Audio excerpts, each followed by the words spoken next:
Graça e paz, cá estamos mais uma vez para a exposição da Palavra do Senhor. Hoje, Dia do Senhor, estaremos falando sobre o Natal. Estamos certificando aqui que estamos ao vivo, parece que sim, que tudo está ligado. Estou esperando aqui a confirmação aqui de que o nosso canal está live, assim parece. Então vamos para a exposição da Palavra do Senhor hoje, Dia do Senhor. Aqui iremos ter uma mensagem e falaremos sobre a manjedoura e a cruz, preparando e nos conduzindo assim, segundo a boa mão do Senhor nosso Deus, sobre o Natal, trazendo exposições. Já estamos fazendo isso há algum tempo, exposições da Palavra do Senhor que estejam relacionadas com o Natal, a época que nós estamos vivendo agora e nos preparando para a celebração no dia 25 de dezembro. Hoje nós iremos falar sobre a manjedoura e a cruz. Você deve ter visto aí no nosso canal o cartaz da mensagem apelativa, e de hoje a 8 dias, assim nos permitindo o Senhor, nós iremos falar sobre a manjedoura e o sepulcro. Não faria sentido e não faz sentido nós falarmos do nascimento do Salvador se nós não atendermos à obra, àquilo que ele veio para fazer. O texto desta noite está em Mateus 1, versículos 18 ao versículo 25, mas nós iremos percorrer e iremos trabalhar um pouco e atender um pouco aquilo que foi o anúncio do nascimento de Jesus a José. Segundo aquilo que Mateus expôs no seu Evangelho, a manjedoura e a cruz. Então, o tema da nossa mensagem, e antes ainda de lermos o texto, vamos orar ao Senhor, pedir a Deus a sua direção, a sua graça para este momento aqui. Pai amado, louvamos o teu nome, Senhor, e bendizemos. Somos gratos porque a tua misericórdia e bondade se tem estendido até às nossas vidas. Pai, nesta noite te pedimos, ó Deus, que por tua bondade e misericórdia nos concedas que a exposição da tua palavra aconteça conforme está escrita, nós possamos ser enriquecidos por ela, possamos aprender de ti, nos submetermos à tua soberana vontade e seguirmos conforme o teu bom propósito.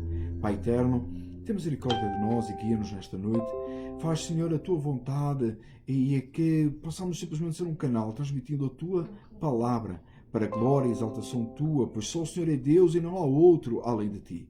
Te bendizemos e adoramos e exaltamos em nome de Jesus. Amém e amém. Nesta tarde, então, Mateus 1, 18 a 25, o texto que eu gostaria que nós lêssemos, que nós temos proposto nesta tarde para expormos aqui e estudarmos com referência, então, ao Natal. Diz assim a palavra do Senhor: ora, o nascimento de Jesus Cristo foi assim, que estando Maria, sua mãe, desposada com José, antes de se juntarem, achou-se ter concebido o Espírito Santo. Então José, seu marido, como era justo, e não a queria infamar, intentou deixá-la secretamente. E projetando ele isto em sonhos, eis que em sonho lhe apareceu um anjo do Senhor, dizendo: José, filho de Davi, não temas receber a Maria, a Maria, tua mulher, porque o que nela está gerado é do Espírito Santo. E dará à luz um filho, e chamarás o seu nome Jesus, porque ele salvará o seu povo dos seus pecados. Tudo isto aconteceu para que se cumprisse o que foi dito da parte do Senhor pelo profeta, que diz: eis que a virgem conceberá e dará à luz um filho, e chamá-lo-ão pelo nome de Emanuel, que traduzido é Deus conosco. E José, despertando do sono, fez como o anjo lhe ordenara, e recebeu a sua mulher, e não a conheceu, até que deu à luz seu filho primogênito, e pôs-lhe por nome Jesus. Até aqui a palavra do Senhor, e este texto encerra nele próprio, segundo a exposição de Mateus em seu Evangelho, o relato que ele traz sobre o nascimento de Jesus. É interessante que nós, neste Natal, estamos estudando e lendo o Evangelho de Lucas, em preparação para o dia 25.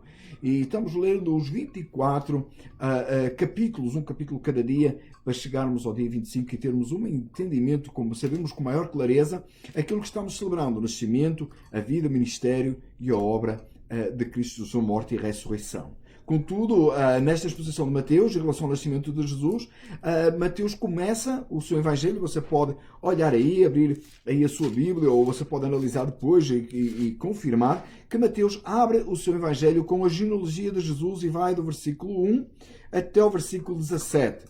apenas do versículo 18 ao versículo 25, ele nos fala do nascimento do Salvador, e é este relato que eu li. Daí, ele não fala da viagem até Belém, ele não fala da estrebaria, ele não fala dos pastores, dos anjos, do nascimento de João Batista, da visita de Maria a Isabel, nem mesmo do anúncio de Jesus a Maria. Ele vai direto àquilo que acontece com José e daí avança para o relato dos magos do Oriente, já no capítulo 2. E o capítulo 1 resume a isto. Então, em tudo aquilo que vai acontecer nestes versículos, é tudo aquilo que que Mateus nos apresenta. Não é tudo aquilo que nós sabemos sobre o nascimento de Jesus, mas na ótica da forma que Mateus coloca, ele fala-nos unicamente estes versículos que nós lemos e vai, então, direto e bem pontual a determinadas coisas que Mateus, segundo a inspiração divina, considera importantes, necessárias para o nosso ensino. Então, resumiremos a mensagem neste texto por agora. Lembrando, então, que estamos estudando o Evangelho de Lucas ao longo destes 24 dias. Neste momento, e atendendo a esta palavra, versículo 18, o texto diz-nos assim: Ora, o nascimento de Jesus Cristo foi assim. Estando Maria, sua mãe, desposada com José, antes de se juntarem, achou-se ter concebido do Espírito Santo. Isto é o facto que é narrado, é assim que é apresentado por Mateus. Maria, então, ela não conhecendo José, ela não estando ainda casada, ela estaria comprometida com José no entendimento da época, daquilo que era a realidade na época. Ela estaria prometida a José, ela se achou-se, literalmente o texto diz, achou-se ter concebido do Espírito Santo. Então, sem uma explicação humana possível, por intervenção divina, o milagre de Deus, Maria, sendo virgem, ela se achou grávida e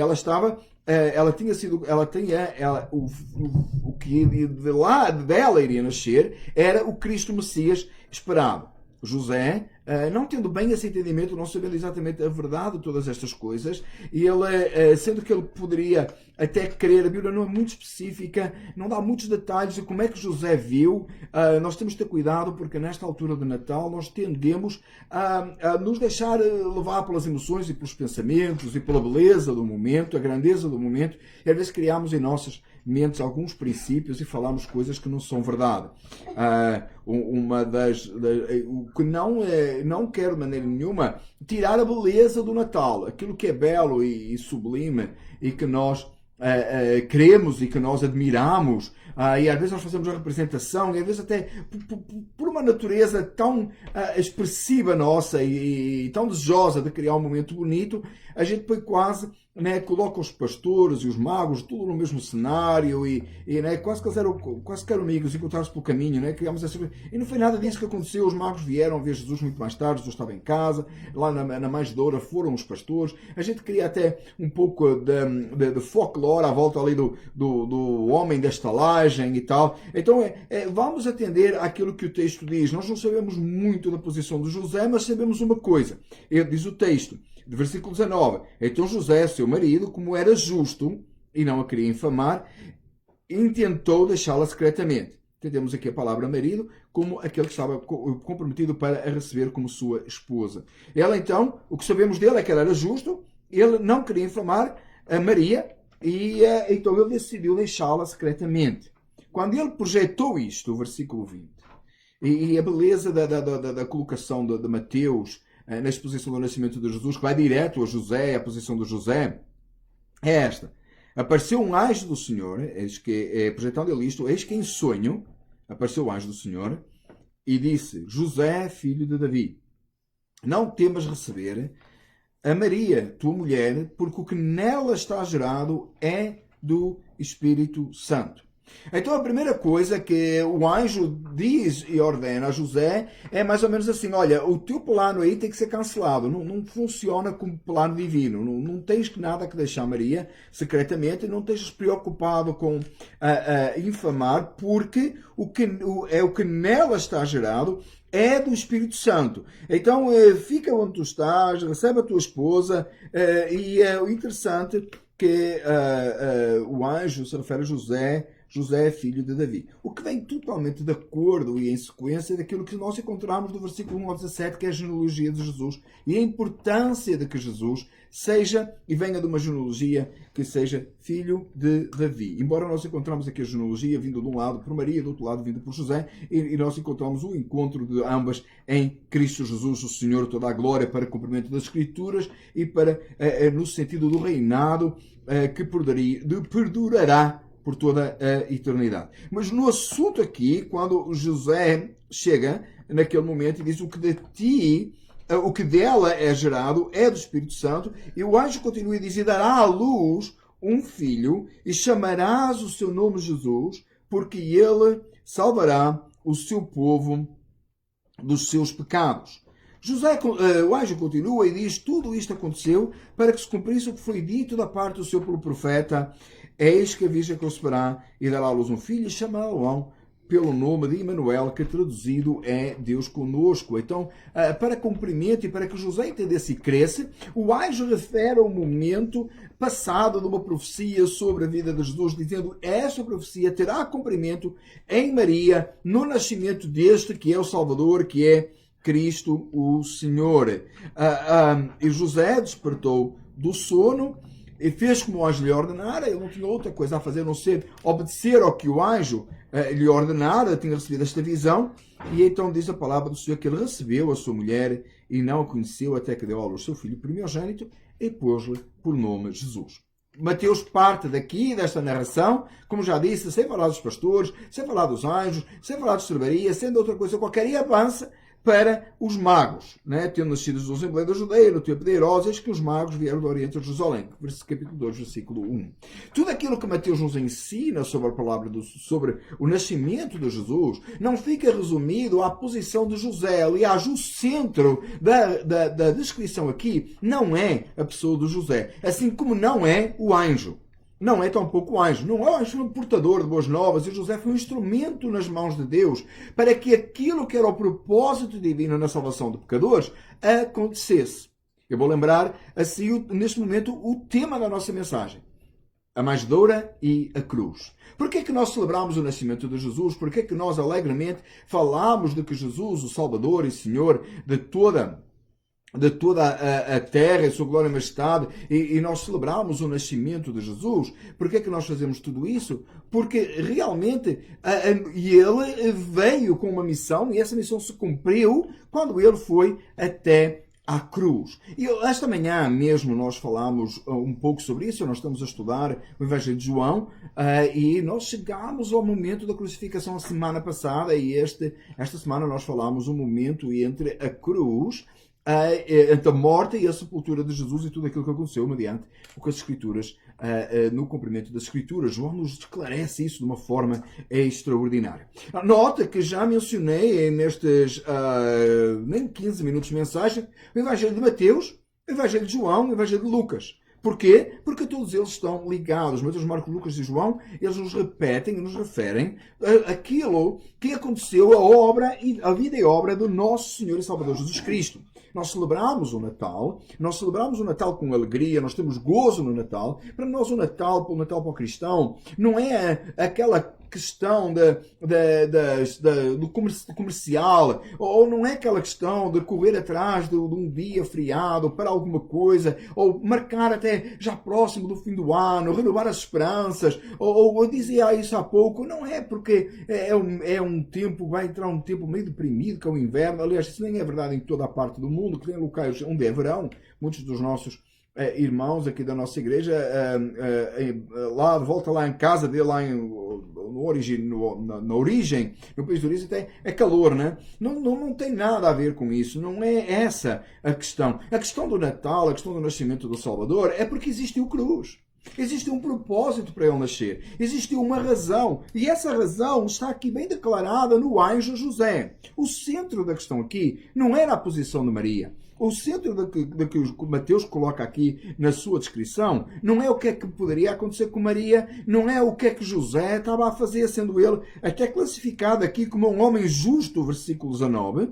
Não é e a intenção dele boa para com Maria, não é a questão que o anjo trouxe a notícia, mas a questão de que Cristo Jesus, o Senhor de toda a glória, as profecias estavam se cumprindo e Jesus estava chegando, o Redentor, o Rei dos Reis, o Senhor dos Senhores, aquele que vinha com um propósito e uma missão maravilhosa, que segundo o anjo, aquilo que o anjo disse claramente, é que ela daria à luz um filho e chamarás o seu nome Jesus, porque ele salvará o seu povo dos seus pecados. O foco e a essência do Natal é o facto de que Jesus nasceu para salvar o seu povo, aqueles que são dele, dos seus pecados, livrá-los da ira divina. Ele veio com o propósito de dar a sua vida, de se entregar no lugar dos outros. Então, em outras palavras, e pegando no tema da nossa mensagem hoje, a ideia é mais ou menos esta. Não faria sentido a nós falarmos de manjedoura se nós não soubéssemos que havia cruz. Não faria sentido nós falarmos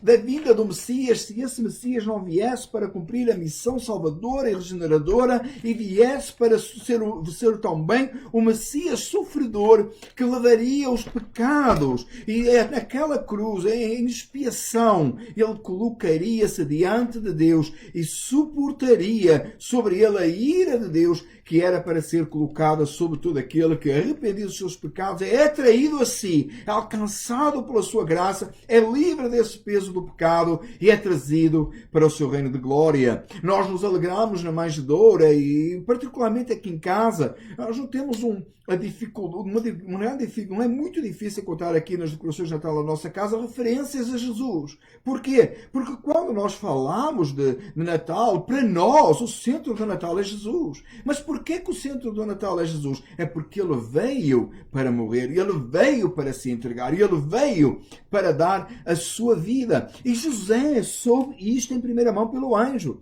O anjo trouxe esta notícia. A notícia do Natal não é de que um menino nasceu. A notícia do Natal não é que uma pessoa muito boa estava chegando para fazer muito bem. Não, não. A notícia do Natal é que aquele que estava chegando é o Deus encarnado, é o Senhor de toda a glória, despindo-se da sua glória e majestade, nascendo humilde numa estrebaria. Logo, desde o início, havendo pessoas em volta com grandes dificuldades, como José estava e Maria. Mas ele veio colocar e trazer uma esperança para o seu povo, e ele veio para se entregar, e ele veio para cumprir a vontade do Pai e morrer e de uma forma clara se entregar. Você sabe a tristeza que às vezes eu encontro no Natal, até às vezes entre os cristãos ou aqueles que professam ser cristãos, é que no Natal é um dia de alegria e na Páscoa é um dia de tristeza. Então nós vamos nos alegrar que é Natal, que o menino nasceu, e ele vai ficar muito triste porque Jesus morreu. E separamos as duas épocas, separamos as coisas completamente. Então no Natal nós estamos celebrando uma coisa, na Páscoa nós vamos celebrar outra. E depois tem mais, né? Na Páscoa a gente ainda consegue fazer uma confusão maior, né? Porque tem um dia de tristeza, um dia de alegria, e aí a gente passou aí este tempo agora. Agora, próximo Natal, então é alegria. A gente decora as nossas casas com coisas alegres, né? Então, depois na Páscoa, a gente volta àquela, né? Fica outra vez a pensar, pesaroso. Oh, meu caro ouvinte, não é nada disso. A mesma alegria que há no Natal é lá na Páscoa. O mesmo peso de responsabilidade nossa, do nosso pecado que há na Páscoa, há no Natal. Porque, na verdade, nós estamos celebrando o nascimento daquele que veio para se entregar e morrer no lugar de pecadores, que nos traz uma alegria eterna de glorificação. Nós iremos falar para a semana, nos permitindo ser assim, sobre a manjedoura e o sepulcro. Hoje estamos falando da manjedoura e a cruz. Porquê? Porque a manjedoura só faz sentido se houver cruz, e a cruz só faz sentido se houver um sepulcro. E esse está vazio, e Cristo subiu em glória, ele está vivo. Então o nascimento de Jesus aqui não é o início de Jesus. Jesus não iniciou aqui. A segunda pessoa da Trindade não começou com este anúncio a José. Ele não começou quando Maria foi concebida do Espírito Santo. E ele é Deus, ele é eterno, ele vive desde todo sempre. Diz a palavra que o Cordeiro foi imolado antes da fundação do mundo. No tempo de Deus todas estas coisas haveriam de acontecer, e os profetas sabiam que elas iam acontecer e as anunciar ao povo. Por isso é que o anjo, quando fala a José, menciona o profeta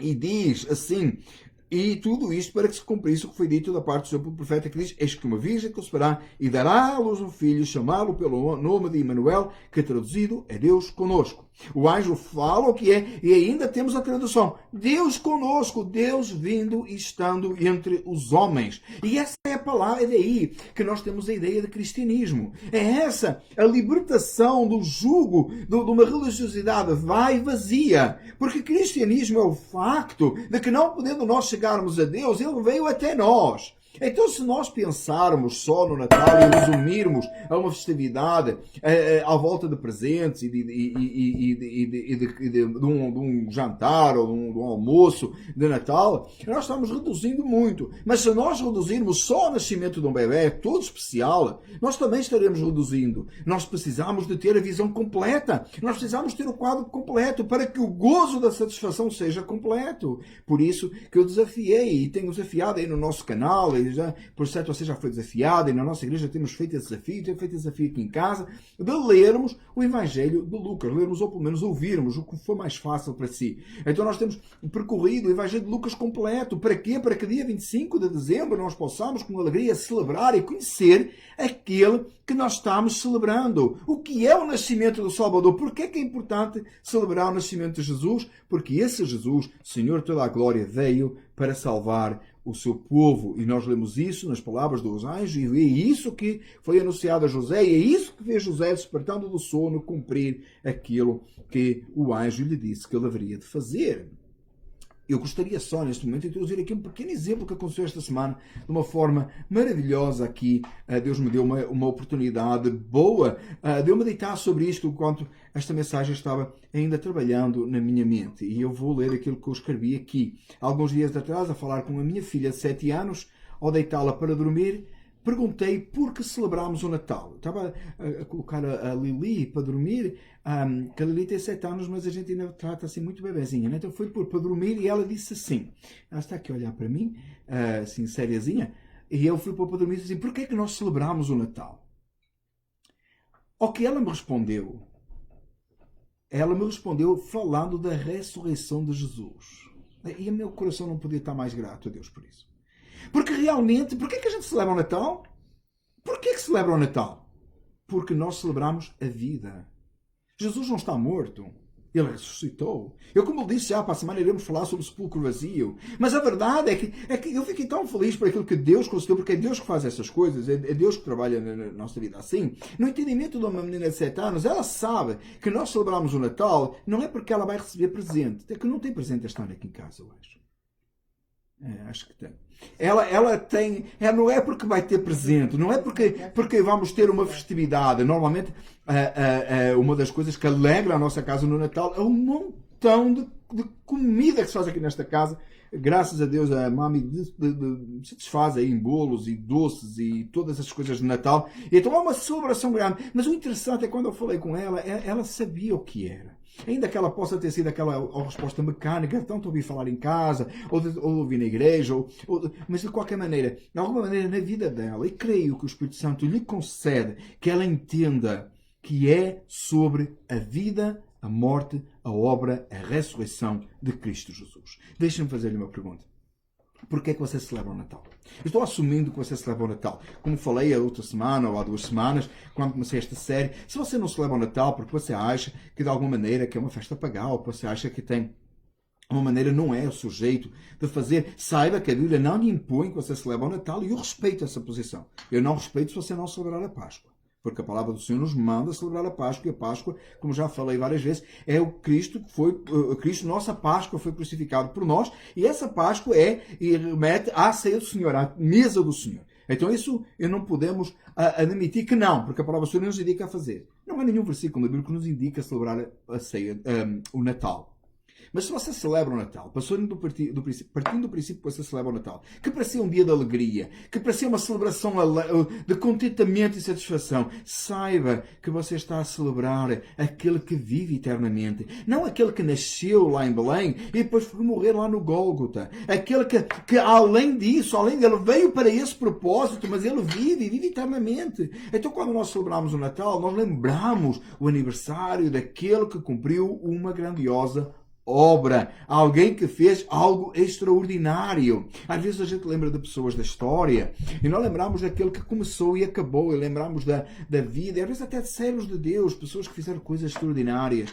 Afinal de contas, pensando em alguém que é comum a todos, e nem sei criar aqui uma divisão, às vezes a gente fala muito, né, e pensa em Lutero, a obra que Lutero fez, né, como é que Lutero realizou aqueles grandes feitos. Que um dia que ele nasceu, Deus tinha um propósito naquele nascimento, e depois teve o dia que ele partiu. É claro que toda a obra de Lutero, todo o trabalho, todos os escritos, os cânticos, as músicas, lá sobre ele, você vai aprender muito, tem muito a ver com música.